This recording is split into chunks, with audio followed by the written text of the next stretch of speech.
Hey everybody, it is You Had to Ask, the show where I answer your questions. And this week, my first question comes from Savage Heathen, who says, Hey Steve, as an atheist myself, and atheists being classified as a group in your opinion, at which point does holding a differing opinion from the majority of group members, it seems, exclude one for not holding those same opinions? For example, I am a strong advocate for the Second Amendment as written and feel it is everyone's right to be able to provide defense for themselves and their loved ones. Your thoughts on this topic would be appreciated. My aim isn't to exclude people from atheism. It's actually the opposite. I want more people from more diverse backgrounds with more diverse points of view to feel as though they are welcome in the atheist community. And my concern with what I was talking about last week as far as the face of atheism being an angry one, being and somewhat of an elitist one, being a male-dominated one, being one that is hostile to women, hostile to feminism specifically, is that is exclusionary. That will scare people off. And I know for a fact, and it's anecdotal evidence, but I know for a fact that there are many people who have said to me personally that that impression was given to them by YouTube atheists, that they got the impression that they were not invited to the party because they were women or because they were so-called social justice warriors. And that bothers me, and I would like to change that.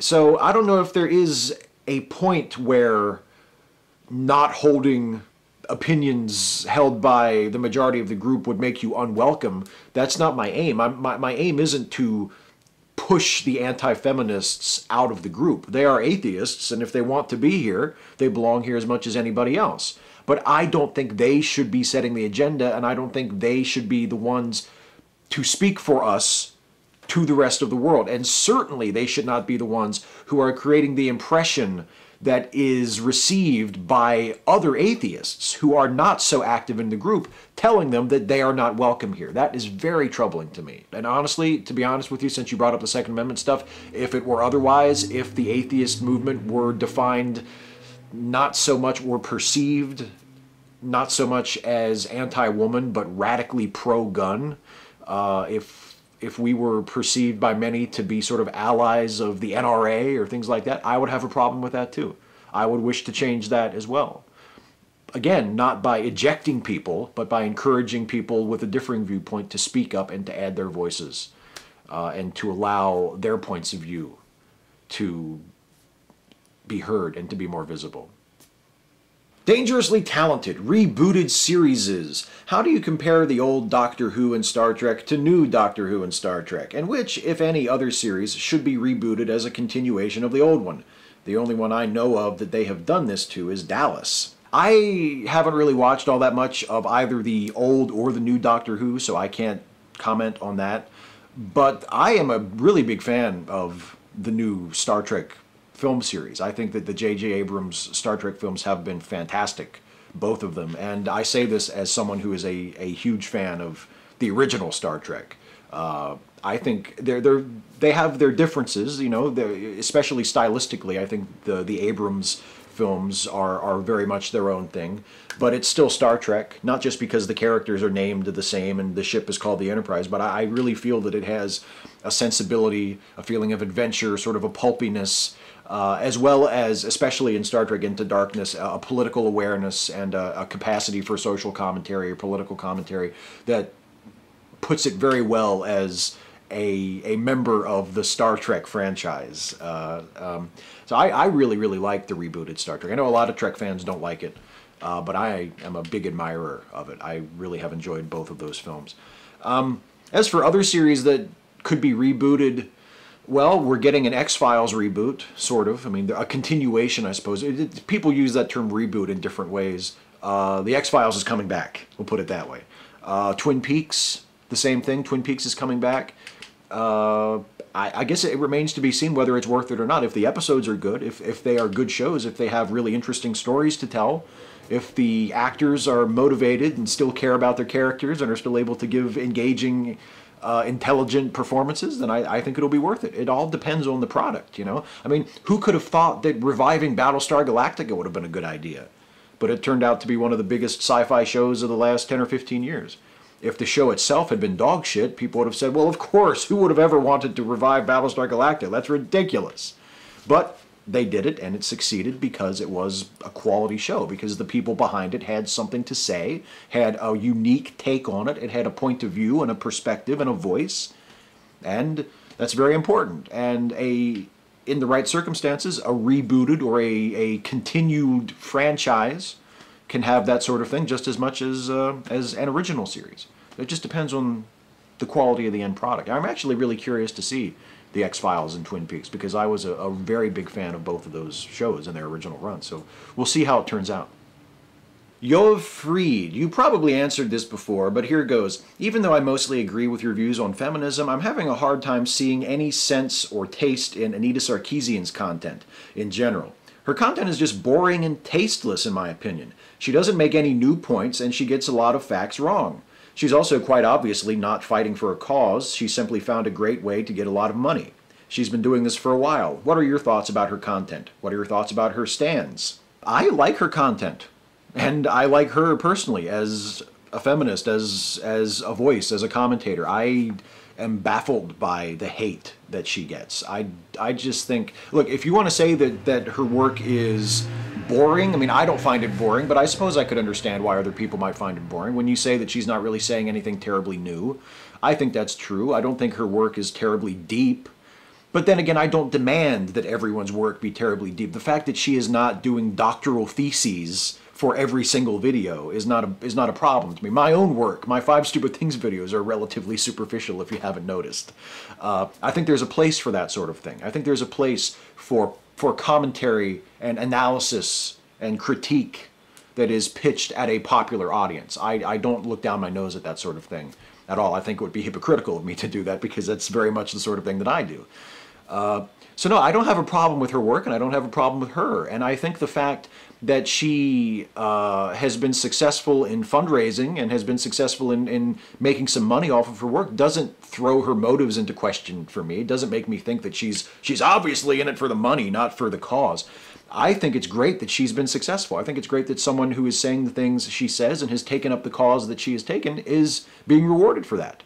I don't think it casts any suspicion on her at all. And as I said, I'm baffled that she has become such a lightning rod figure, and that so many people seem to regard her as this evil embodiment of feminism run amok. I don't get it at all. Farmer Yeti. So Steve, I'm what I like to call an agnostic theist. I believe that God, or at least some sort of higher power, exists, but I won't go so far as to say that I know one exists. My question to you is, when you started classifying yourself as an atheist, did you realize that you were always an atheist in some capacity all your life? Or was it more you used to believe in God, but that belief faded away over time until there was nothing but a lack of belief? In retrospect, I would say that I never really believed. At the time, before I started calling myself an atheist, I knew I had doubts. I always questioned the sincerity of my belief, but I wouldn't go so far as to say that I knew all along that I didn't believe. I mean, looking back now, I feel that that was the case, but at the time I didn't think that. I think it's probably most accurate to state it like this, that I spent most of my life wanting very much to believe in God, trying very hard to believe in God. And it was futile, because I don't think you can force yourself. Maybe you can, sometimes you can, I suppose. You can delude yourself so much that you do start to believe something, even if you began by knowing that it wasn't true. But I wasn't able to do that. I tried very hard to believe in God, but I don't think I ever quite managed it.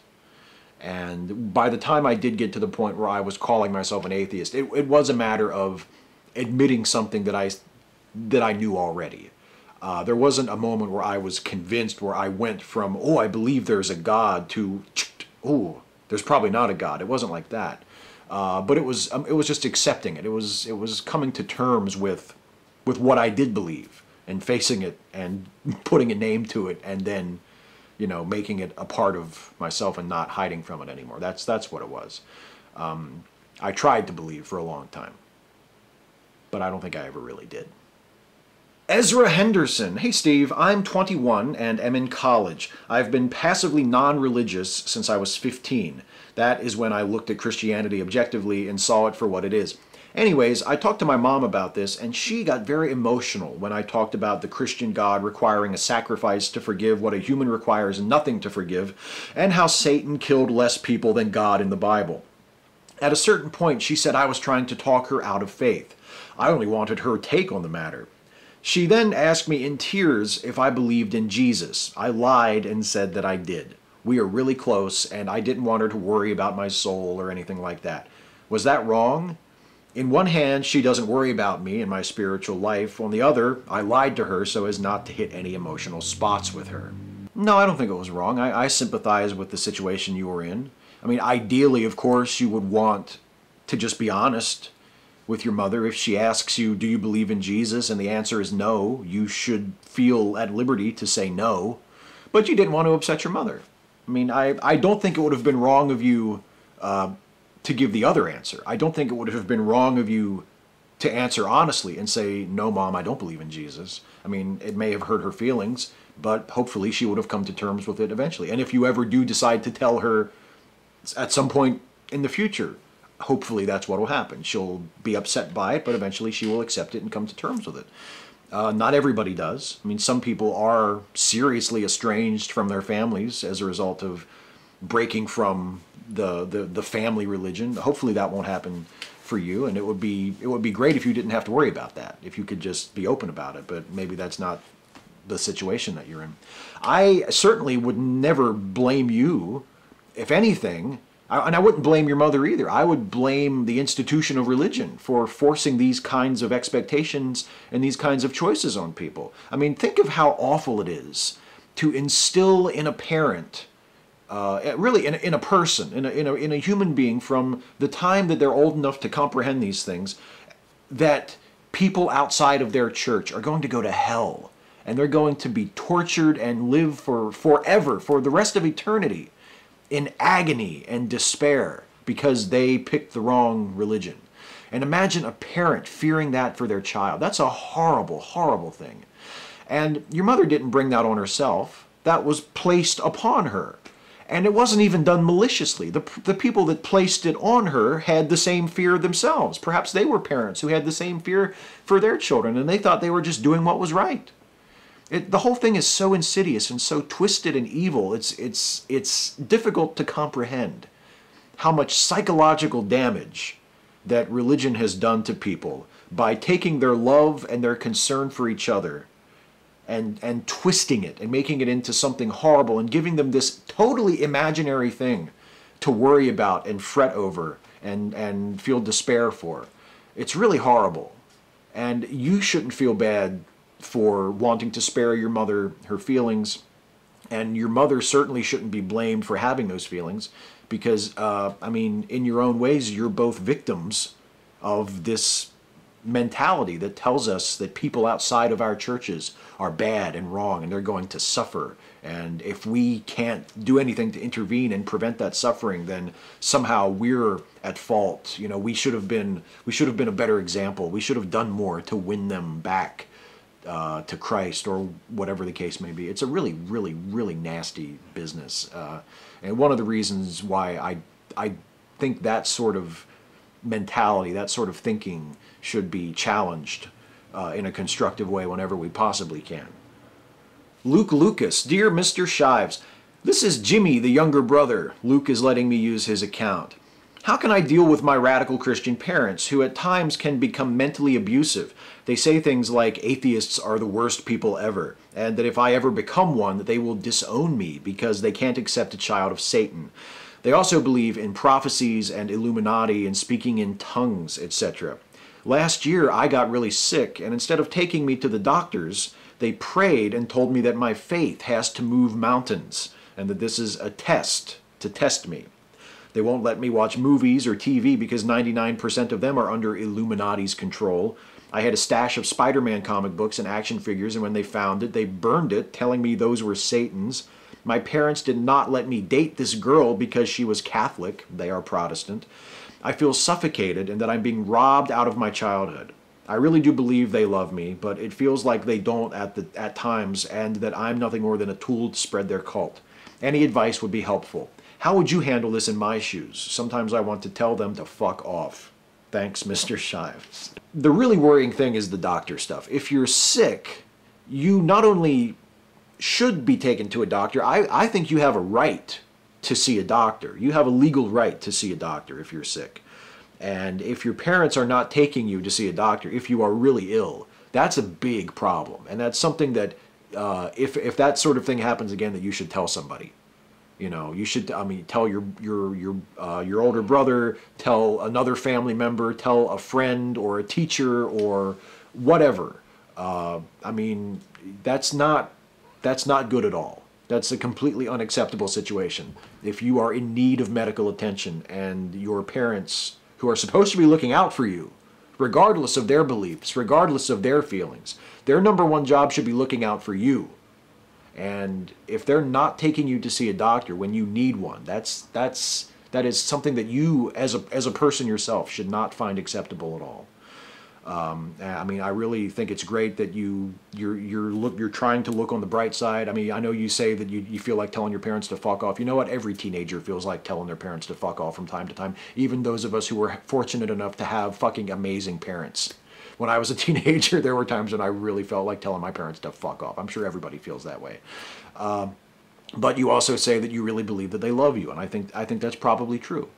But my advice to you would be, if you are ever in that situation, or in any other kind of a situation where you feel that you are being endangered or deprived of something that is just a basic need or a basic right that you as a human being have, you need to tell somebody. I don't know who you would tell. I don't know who you could tell, if anybody. But if there would be anybody you could tell to get help or to let them know what your situation is, you have to do that. You have to take care of yourself, or see that someone else helps you be taken care of if your parents aren't going to do it. I mean, that is a really, really worrying situation. Joseph Fopeano. Hey, Steve, I've always found film to be way more interesting and enriching than books. There's just something about seeing a thing play out on a big screen that simply puts reading about it to shame. They say that when you're reading a book, you can use your imagination and construct the words on a page into any fantasy you desire, and that's why books are better than movies, but I just don't see it that way. Thoughts? I prefer movies too, but I don't find it necessary to disparage books. I mean, I could wax poetic about film like all night. I mean, I agree with you. I think cinema is the most wonderful art form that there is.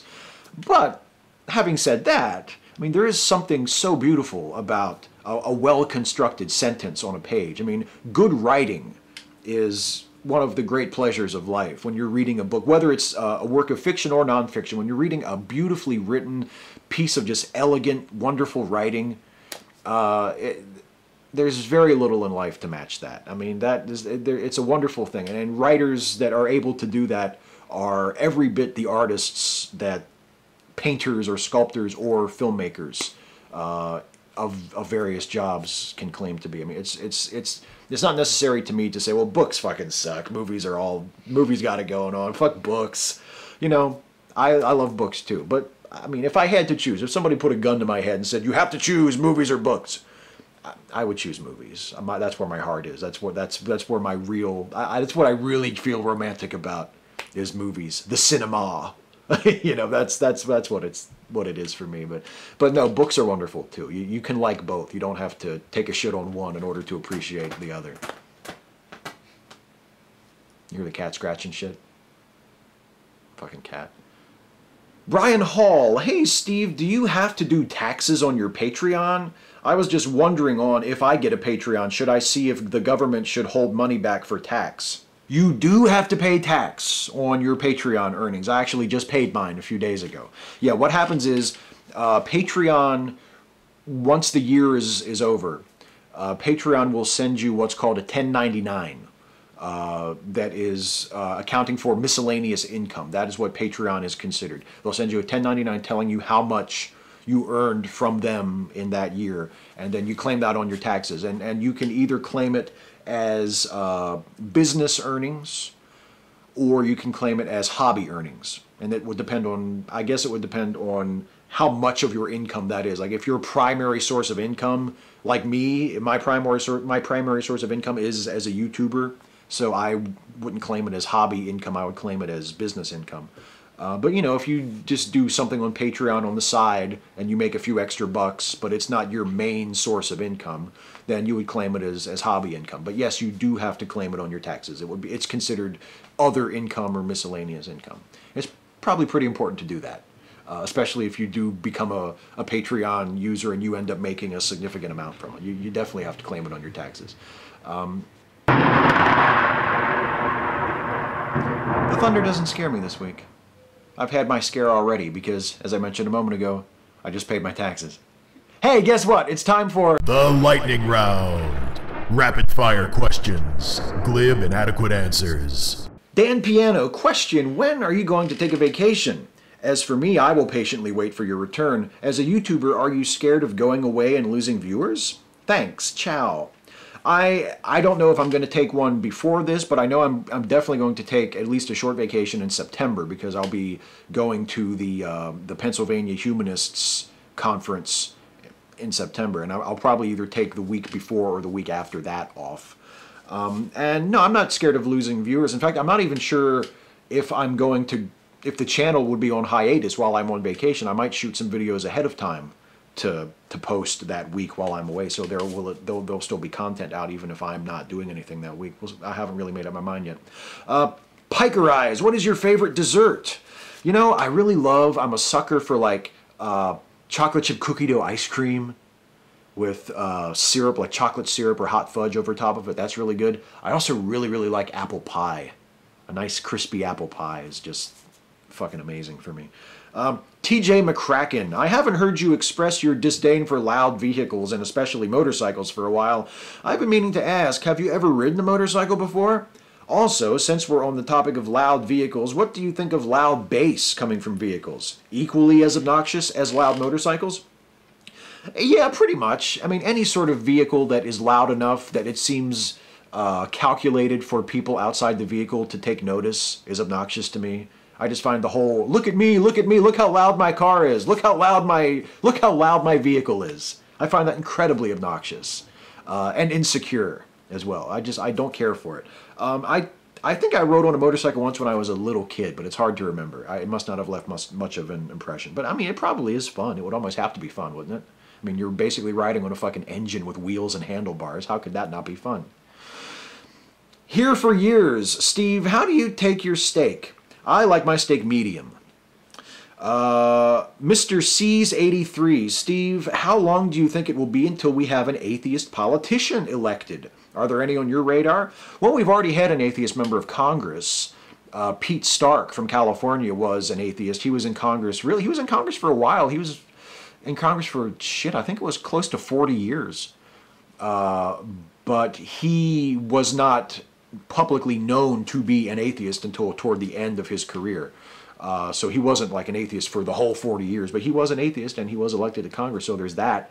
But no, there's really nobody on my radar. I think it'll probably be a while before there's an atheist elected to a really major high office in the U.S., which is a shame, but I think that's just the political reality.